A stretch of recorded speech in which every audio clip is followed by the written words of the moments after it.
They're the ones who sit quietly in the corner, not saying much, not drawing attention, just watching. While everyone else fills the room with noise, they stay still, almost invisible. But behind those calm eyes, a whole universe of observation is unfolding. Because what most people don't realize is that the quiet ones notice everything. Every detail the rest of us overlook. The tension in someone's voice when they say, "I'm fine." The forced smile that doesn't quite reach the eyes. The way two people glance at each other across the room, a glance so quick most would miss it, but not them. They see the way people change when someone important walks in. They notice who interrupts the most, who pretends to listen, who actually cares. They're the silent observers, the background souls who watch the world like a movie, catching things others never even notice in the script. They study people's patterns, the rhythm of how someone talks when they're nervous, the way someone's energy changes before they speak, the silence that lingers too long after a question. And while others are lost in small talk, the quiet ones are decoding everything, not to judge, but to understand. Because understanding is their instinct. It's how they survive. In a world that speaks too fast, they've learned to slow down and see. And the truth is, their silence isn't emptiness.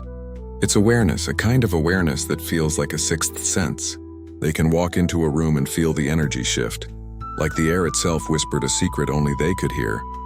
They don't always react right away.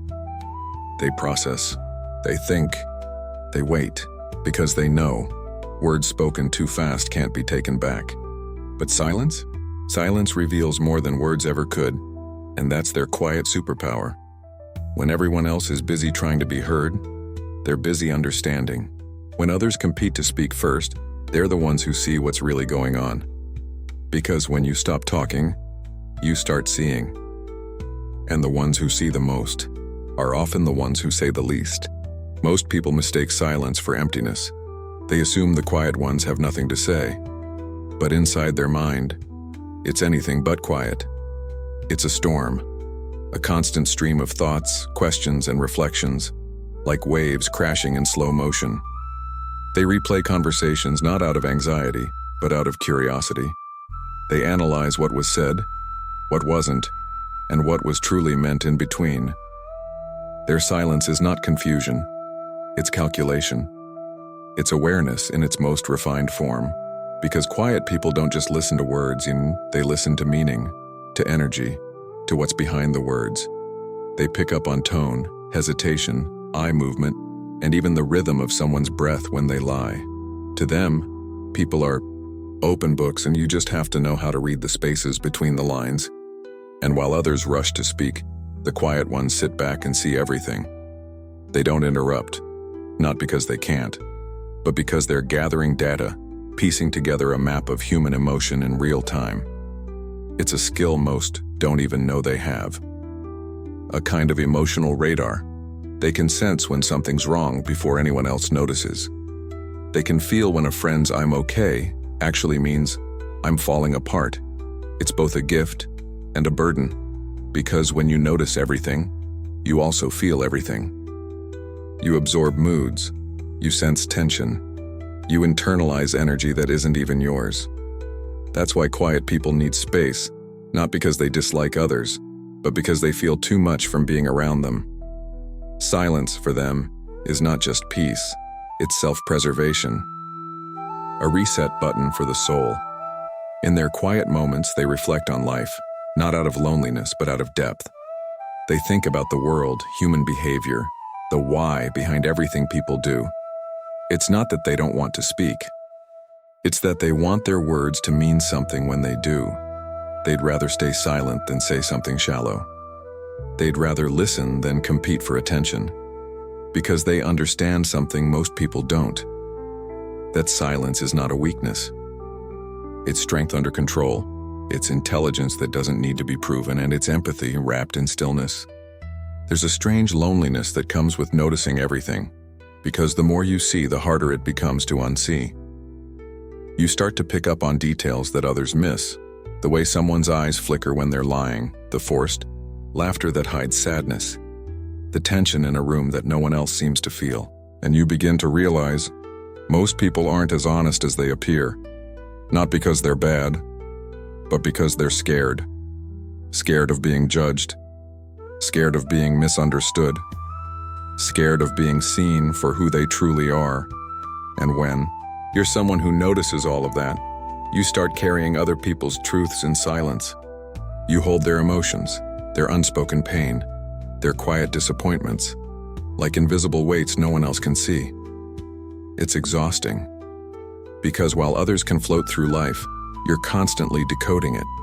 You see the gap between what people say and what they mean. You feel when they're pretending to be fine, when they're hiding something just to keep the peace.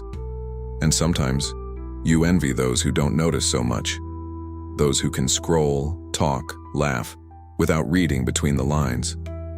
Because when you're hyper-aware, you also feel disconnected. It's like standing in a crowded room and watching everyone through glass. You want to join in, you want to laugh without thinking. But part of you is always observing, always analyzing. That's the hidden cost of awareness. You lose the ability to be oblivious. And once your mind starts seeing deeper, you can't turn it off. You begin craving silence more and more, because silence is the only place where the noise of the world can't reach you. So you withdraw. Not because you dislike people, but because you understand them too well. And sometimes that understanding hurts, because seeing the truth about others often means facing the truth about yourself too. The quiet ones carry this duality. They see everything, yet they say nothing. They understand everyone, but rarely feel understood.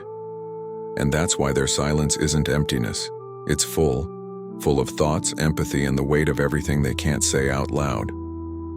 Most people don't know what to do with silence. They fill it with noise, small talk, and distractions. So when they meet someone quiet, someone who pauses before speaking, someone who listens more than they respond, they assume something's wrong. They think the quiet ones are shy, awkward, or worse, arrogant. But what they don't realize is, silence isn't always a lack of confidence. Sometimes it's the presence of depth. Quiet people don't rush to fill empty space because they're comfortable sitting in it. They don't talk just to be heard. They speak when something matters, and when they do, their words carry weight. Because they've been observing, thinking, understanding, long before they ever spoke. But society celebrates loudness. It rewards those who speak first, not those who listen hardest. So the quiet ones often go unnoticed, until the moment they finally say something. And then suddenly, everyone listens. Because when a quiet person speaks, it's never random. It's intentional, precise, true. Their words don't echo because they're loud. They echo because they mean something. But here's the irony. The same sensitivity that gives them depth is what makes the world too heavy for them sometimes. They withdraw to protect their peace. They stay silent to keep from hurting others. And in doing so, they're often mistaken for being distant or cold. Yet the truth is, they care too much. They feel too deeply. They think too long about things most people forget in seconds. They're not detached, they're discerning. They're not cold, they're cautious. They're not emotionless. They're overwhelmed by emotion. The quiet ones don't need to be louder. The world just needs to learn to listen better. The older you get, the more you realize, and not everyone who talks loud has something to say. And not everyone who stays quiet is empty inside. Because silence isn't a void, it's a filter. It separates what's real from what's just noise. When you stop constantly reacting, you start understanding. You see people, not just their words. You hear emotions, not just voices. And you learn that peace doesn't come from being understood by everyone, but from understanding yourself. Quiet people carry that kind of peace. It's not flashy, it's not loud, but it's steady, grounded, unshakable. They move through life like still water, reflecting everything, absorbing everything, but never losing their calm. And if you're one of them, one of the quiet observers, the ones who feel deeply but say little, remember this. You don't need to shout to be seen. Your silence already speaks volumes. Because in a world that's always talking, being silent is a superpower. If this spoke to you, if you've ever been the quiet one who notices everything, you're not alone. Take a second, breathe, reflect, and maybe share this with someone who understands. And if you'd like more stories like this about psychology, peace, and self-awareness, don't forget to subscribe, because sometimes the calmest voices say the most powerful things.